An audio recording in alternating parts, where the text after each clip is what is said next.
안녕하세요. 오늘도 건강한 하루 보내고 계신가요? 여러분, 혹시 이런 경험 있으신가요? 아침에 일어나 첫 발을 내딛는데 무릎이 뻣뻣해서 잘 안 움직인다든지, 시장에 갔다가 두 바퀴만 돌고 나면 다리가 시큰거려 의자에 앉아야만 한다든지요. 아니면 이런 상황은 어떠세요? 계단을 오르내릴 때마다 무릎에서 뚝뚝 소리가 나거나, 비 오는 날이면 어김없이 관절이 쑤시고, 아파서 날씨 예보를 보지 않아도 비가 온다는 걸 알 수 있다든지요. 손목이나 발목을 조금만 삐끗해도 며칠씩 붓고 아파서 일상생활이 불편하다든지 말입니다. 많은 분들이 이런 증상을 나이 드니 어쩔 수 없지 하고 체념하시는데, 사실 관절염은 단순히 나이 때문만은 아닙니다. 생활습관과 관리법에 따라 늦출 수도 있고 덜 아프게 살 수도 있다는 점을 꼭 아셔야 합니다. 실제로 최근 연구에 따르면 같은 나이라도 관절 건강 관리를 제대로 한 사람과 그렇지 않은 사람 사이에는 무려 10년에서 15년 정도의 관절 나이 차이가 날 수 있다고 합니다. 즉 70세인데도 50대 관절을 유지하는 분이 있는 반면, 50대인데 벌써 70대 관절처럼 망가진 분도 계시다는 뜻이지요. 저희 한의원에 오셨던 72세 박모 어르신도 처음에는 무릎이 너무 아파서 10분만 걸어도 다리가 퉁퉁 붓고 통증 때문에 산책을 포기하셨습니다. 박 어르신께서 처음 내원하셨을 때의 모습이 아직도 생생합니다. 진료실 문을 여는 것조차 힘들어하시며 의자에 앉을 때도 아이고 하는 신음소리가 절로 나오셨죠. 무릎뿐만 아니라 허리와 어깨까지 전체적으로 굳어있는 상태였습니다. 선생님, 이제 정말 끝인 것 같아요. 젊을 때는 등산도 즐기고 골프도 치고 그랬는데 지금은 마트에서 카트도 끌기가 힘들어요. 박 어르신의 하루 일과를 자세히 들어보니 문제점이 여러 개 보였습니다. 아침에 일어나면 바로 소파에 앉아서 TV를 보시고, 점심 먹고 나면 또 눕거나 앉아서 오후를 보내시더라고요. 저녁에는 치킨이나 족발 같은 기름진 음식을 자주 드시고, 단 것을 좋아하셔서 케이크나 과자를 간식으로 드시는 일이 많았습니다. 그런데 생활 습관 몇 가지를 바꾸자 지금은 하루 30분 이상은 거뜬히 걸으실 수 있을 만큼 좋아지셨습니다. 박 어르신은 이제 매일 아침 6시면 일어나셔서 동네 공원을 한 바퀴 도시고, 오후에는 헬스장에서 수중 운동을 즐기고 계세요. 선생님 덕분에 제2의 인생을 살고 있어요. 손주들과 놀이공원도 갈 수 있게 됐고, 부인과 함께 유럽 여행도 계획하고 있답니다. 박 어르신의 변화를 옆에서 지켜본 부인분께서도 깜짝 놀라셨다고 하더라고요. 그 비결이 뭘까요? 오늘 영상에서는 약에만 의지하지 않고도 관절염을 관리하는 방법, 그리고 집에서 바로 실천할 수 있는 생활 습관과 음식, 운동까지 모두 알려드리겠습니다. 관절염이라는 건 말 그대로 관절에 염증이 생기는 병입니다. 나이가 들수록 연골이 닳아 없어지고 뼈와 뼈가 직접 맞부딪히면서 통증과 붓기가 나타나는 걸 퇴행성 관절염이라고 부릅니다. 조금 더 자세히 설명해 드리면, 우리 관절은 마치 자동차의 부품처럼 정교하게 만들어져 있습니다. 뼈와 뼈 사이에는 연골이라는 쿠션이 있어서 마찰을 줄여주고, 관절낭 안에는 윤활액이 있어서 부드럽게 움직일 수 있게 해줍니다. 그런데 나이가 들거나 무리한 사용, 비만, 외상 등으로 인해 이 연골이 점점 닳아 없어지게 되죠. 연골이 닳으면 뼈와 뼈가 직접 부딪히게 되고, 이때 염증이 생기면서 통증, 붓기, 뻣뻣함이 나타납니다. 더 진행되면 뼈 자체가 변형되기도 하고 관절 주변 근육이 약해져서 관절이 불안정해지기도 합니다. 우리나라 65세 이상 어르신 절반 가까이가 이 관절염을 앓고 있다는 통계가 있습니다. 건강보험심사평가원 자료를 보면 관절염으로 병원을 찾는 환자 수가 해마다 늘고 있어요. 2019년에는 약 380만 명이었는데 2023년에는 430만 명을 넘어섰습니다. 그러니 특별한 게 아니라 우리 모두가 겪을 수 있는 문제라는 뜻이지요. 하지만 그렇다고 해서 가만히 앉아 당해야만 하는 건 아닙니다. 흥미로운 건 같은 나이라도 관절 상태가 완전히 다르다는 점입니다. 어떤 분은 80세인데도 20대처럼 활발하게 움직이시는 반면, 어떤 분은 50대인데 벌써 관절이 많이 망가져 있기도 하거든요. 이 차이는 어디서 올까요? 69세 김 여사님은 관절염 때문에 밤마다 진통제를 찾으셨습니다. 걷는 건 고사하고 앉았다 일어나는 것조차 힘들어 눈물이 날 지경이셨습니다. 김 여사님의 경우는 정말 심각했어요. 처음 오셨을 때 키가 155cm인데 몸무게가 72kg이셨거든요. BMI로 따지면 30이 넘는 고도비만이었죠. 무릎은 물론이고 발목, 허리까지 전체적으로 관절에 문제가 있었습니다. 밤에 잠을 못 자겠어요. 뒤척일 때마다 무릎이 아파서 깨고 화장실 가려고 일어서면 다리에 힘이 하나도 안 들어가요. 벌써 3년째 이런 상태인데 더 나빠지기만 하네요. 김 여사님은 하루에 진통제를 4~5알씩 드시고 계셨어요. 그런데도 통증이 완전히 가라앉지 않으니까 점점 더 많이 드시게 되고 위장장애까지 생겼던 상황이었습니다. 제가 권해드린 건 거창한 치료가 아니었습니다. 저녁밥 양을 반으로 줄이고 기름진 음식을 덜 드시고 대신 채소와 단백질을 늘리자고 말씀드렸습니다. 그리고 무릎에 무리 가지 않는 가벼운 근력 운동을 조금씩 해보시라고 했습니다. 처음에는 이미 이렇게 아픈데 운동까지 하라고 하세요?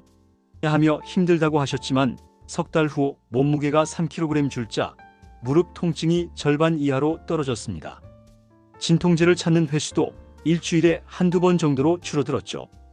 6개월 후에는 몸무게가 총 7kg 줄어서 65kg이 되었고 통증은 거의 사라졌어요. 지금은 매일 아침 30분씩 걷기 운동을 하시고 주 2회는 수중 에어로빅까지 하고 계세요. 정말 꿈만 같아요. 이제 손주들과 놀아줄 수도 있고 남편과 함께 등산도 갈 수 있게 됐어요. 진통제 없이도 하루를 보낼 수 있다는 게 이렇게 행복한 줄 몰랐네요. 관절염은 단순히 나이가 들어서 오는 게 아니라 내가 어떻게 관리하느냐에 따라 얼마든지 달라질 수 있다는 것입니다. 하지만 아직도 많은 분들이 관절염에 대해 잘못된 상식을 가지고 계세요.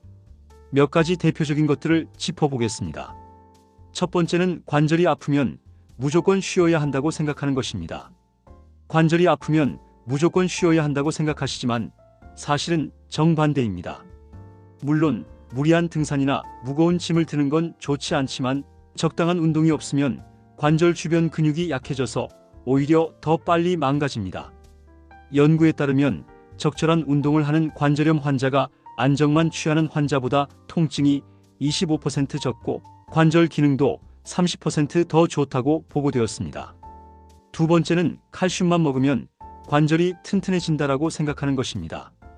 또 칼슘만 먹으면 관절이 튼튼해진다는 말도 있지만 관절은 뼈와는 달리 연골과 근육, 윤활액이 핵심이기 때문에 오메가3나 단백질, 항산화 영양소가 훨씬 더 중요합니다. 칼슘은 뼈 건강에는 도움이 되지만 관절염의 주요 문제인 연골 손상이나 염증에는 직접적인 효과가 제한적입니다. 오히려 과도한 칼슘 섭취는 다른 미네랄의 흡수를 방해할 수도 있어요. 세 번째는 글루코사민만 먹으면 된다라고 생각하는 것인데요. 건강기능식품 중에서 글루코사민이 관절에 좋다고 해서 많이 드시는데 글루코사민만으론 한계가 있어요. 연골 건강에는 도움이 될 수 있지만 이미 진행된 관절염에는 극적인 효과를 기대하기 어렵습니다. 무엇보다 생활습관 개선이 우선되어야 합니다. 네 번째는 한번 관절염이 생기면 계속 나빠지기만 한다고 생각한다는 점입니다. 이것도 잘못된 생각입니다. 초기 관절염은 충분히 회복이 가능하고 중기 관절염도 적절한 관리를 통해 진행을 늦추거나 증상을 크게 개선할 수 있습니다. 그럼 이제 본격적으로 관절염을 예방하고 관리하는 방법에 대해 알아보겠습니다. 관절염 관리에서 가장 중요한 건 바로 밥상입니다. 우리가 매일 먹는 음식이 관절 건강을 좌우한다고 해도 과언이 아닙니다. 고등어나 꽁치, 연어 같은 등푸른 생선은 오메가3가 풍부해 관절의 염증을 줄여줍니다. 오메가3 지방산은 염증을 일으키는 물질들의 생성을 억제하고 이미 생긴 염증을 가라앉히는 역할을 합니다. 주 2-3회 등푸른 생선을 섭취하는 사람들은 그렇지 않은 사람들보다 관절염 발생 위험이 약 30% 낮다고 해요. 특히 EPA와 DHA라는 오메가3 성분이 관절 연골을 보호하는 데 핵심적인 역할을 합니다. 브로콜리, 시금치, 단호박 같은 녹황색 채소는 항산화 성분이 많아 관절의 노화를 늦춥니다. 특히 브로콜리에는 설포라판이라는 성분이 있는데 이것이 연골을 파괴하는 효소를 억제합니다. 시금치는 비타민 C와 베타카로틴이 풍부해서 관절 주변 조직의 산화 스트레스를 줄여줍니다. 단호박은 비타민 O와 E가 많아서 관절 윤활액의 질을 개선하는 데 도움이 됩니다. 두부와 콩은 관절 주변 근육을 지켜주는 단백질이 가득합니다. 근육이 약해지면 관절에 가해지는 부담이 커지기 때문에 양질의 단백질 섭취는 필수입니다. 특히 식물성 단백질은 동물성 단백질에 비해 염증을 덜 일으키면서도 근육 합성에 필요한 아미노산을 충분히 공급합니다. 호두나 아몬드 같은 견과류도 관절 윤활에 필요한 좋은 지방을 공급해줍니다. 견과류의 비타민 E는 관절 연골을 보호하는 항산화 작용을 하고 마그네슘은 근육과 신경 기능을 정상화하는 데 도움이 됩니다. 반대로 튀김이나 단 음료, 짜게 만든 음식은 염증을 키우고 관절을 더 빨리 망가뜨리니 줄이셔야 합니다. 튀긴 음식에는 에이지스라는 염증성 물질이 많이 들어있어요. 이 물질들이 관절 조직에 쌓이면서 염증을 악화시키고 연골 손상을 가속화합니다. 설탕이나 액상과당이 들어간 음료수도 문제입니다.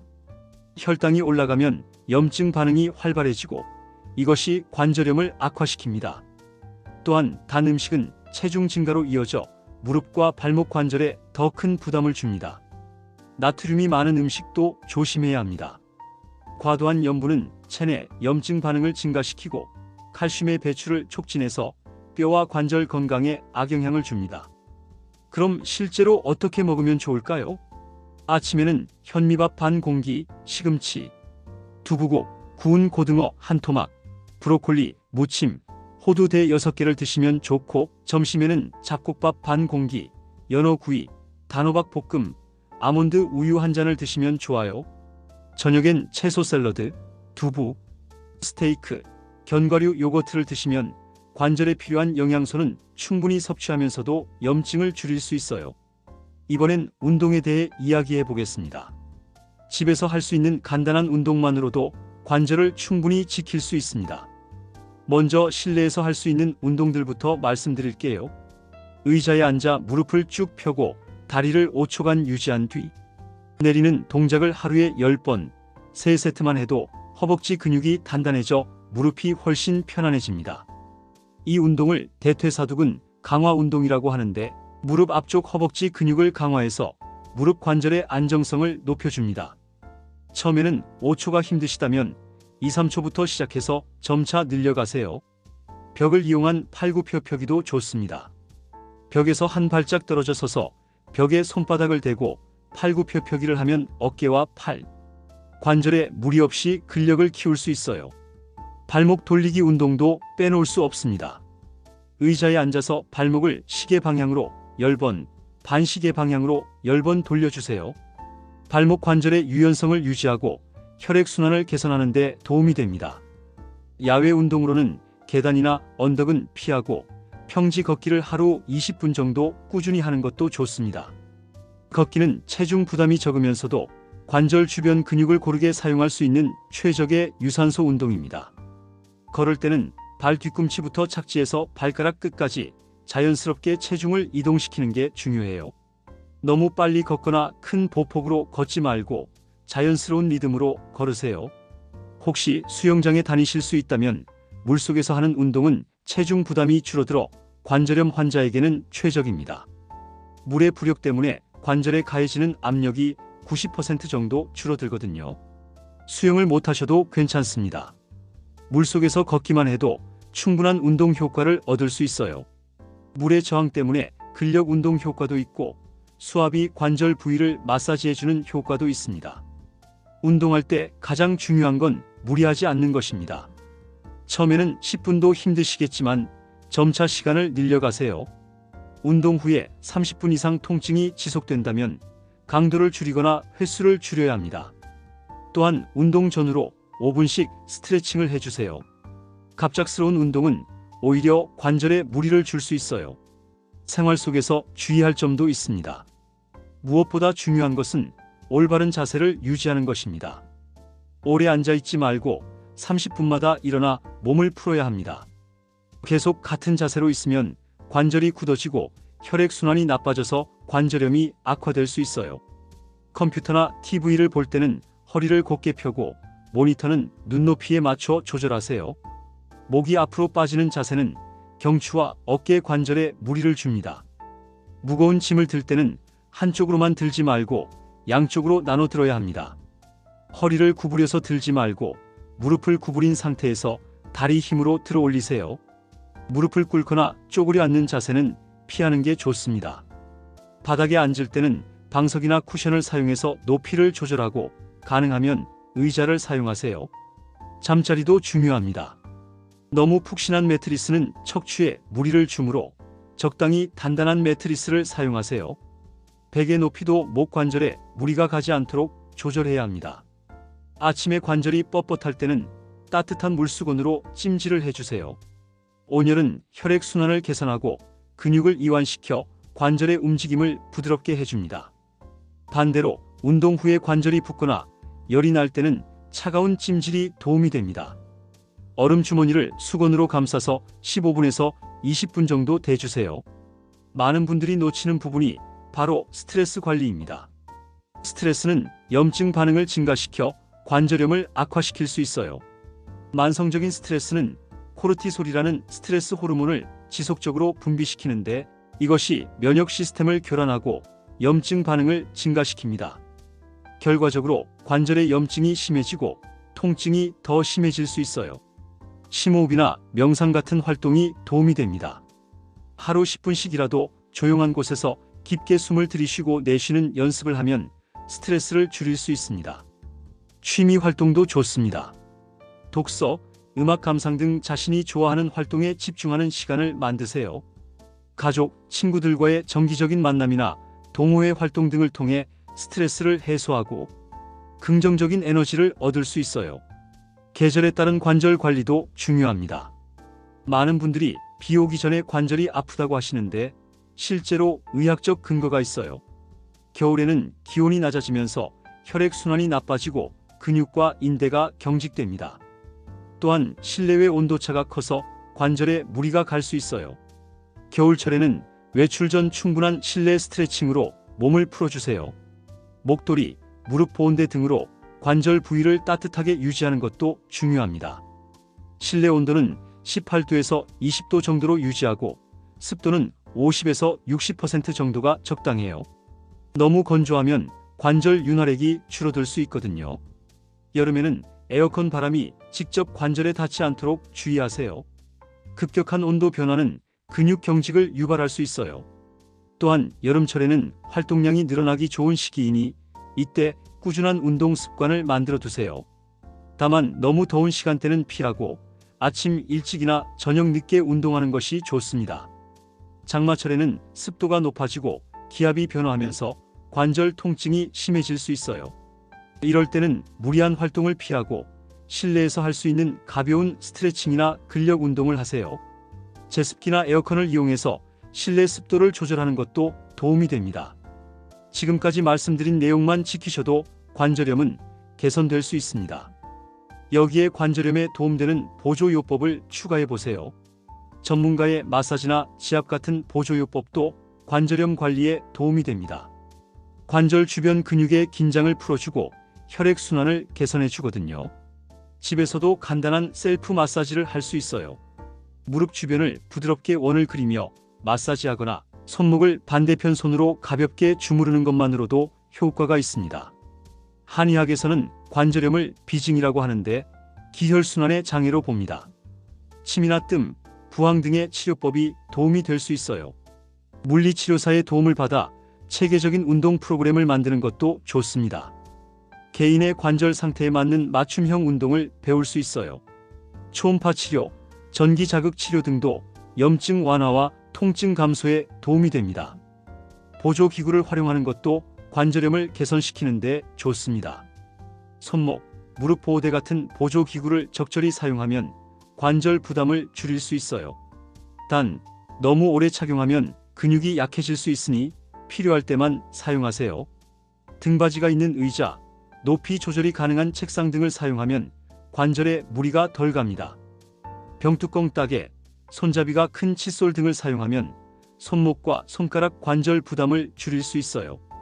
욕실에는 미끄럼 방지 매트를 깔고 안전바를 설치해서 넘어질 위험을 줄이세요. 관절염 환자에게는 낙상이 더 위험할 수 있거든요. 관절염이 심한 경우라면 단계별 관리법을 적용해 보세요. 관절염 초기에는 주로 아침 기상 시 뻣뻣함이나 가벼운 통증이 나타납니다. 이 시기에는 예방이 가장 중요해요. 체중 관리, 규칙적인 운동, 올바른 자세 유지가 핵심입니다. 이 시기에 잘 관리하면 진행을 크게 늦출 수 있어요. 관절염 중기에는 통증이 심해지고 관절 움직임에 제한이 생기기 시작합니다. 이때는 적극적인 관리가 필요해요. 의료진과 상의해서 적절한 약물 치료와 생활습관 개선을 병행해야 합니다. 물리치료나 한의학적 치료도 도움이 됩니다. 이미 관절염이 상당히 진행된 경우라면 관절 변형이나 심한 통증이 나타나는 단계입니다. 이때는 무리한 운동보다 관절에 부담이 적은 활동 위주로 해야 해요. 수술적 치료가 필요할 수도 있지만 적절한 관리로 일상생활은 충분히 유지할 수 있습니다. 관절염은 단순히 나이 들어서 어쩔 수 없이 찾아오는 게 아닙니다. 어떻게 관리하느냐에 따라 앞으로 10년, 20년의 삶의 질이 완전히 달라집니다. 관절염 때문에 걷기 힘들고 손가락이 뻣뻣해지는 게 두렵다고 해서 포기하지 마세요. 체중을 조금 줄이고 관절에 좋은 음식을 드시고 무릎을 살리는 가벼운 운동을 습관화하면 관절은 다시 움직일 힘을 얻습니다. 박 어르신처럼, 김 여사님처럼 여러분도 건강한 관절을 되찾을 수 있습니다. 늦었다고 생각할 때가 가장 이른 때입니다. 오늘 영상이 끝나면 지금 당장 실천해 보세요. 먼저 냉장고를 열어보세요. 관절에 좋은 음식들이 얼마나 있는지 확인해 보시고 부족한 것들은 내일 장 볼 때 꼭 사오세요. 저녁 식탁에 생선 반찬을 하나 올리고 브로콜리나 시금치 같은 녹색 채소를 추가해 보세요. 그리고 지금 당장 의자에 앉아 다리 펴기 운동을 해보세요. 무릎을 쭉 펴고 5초간 버텨보시고 이것을 10번 반복해보세요.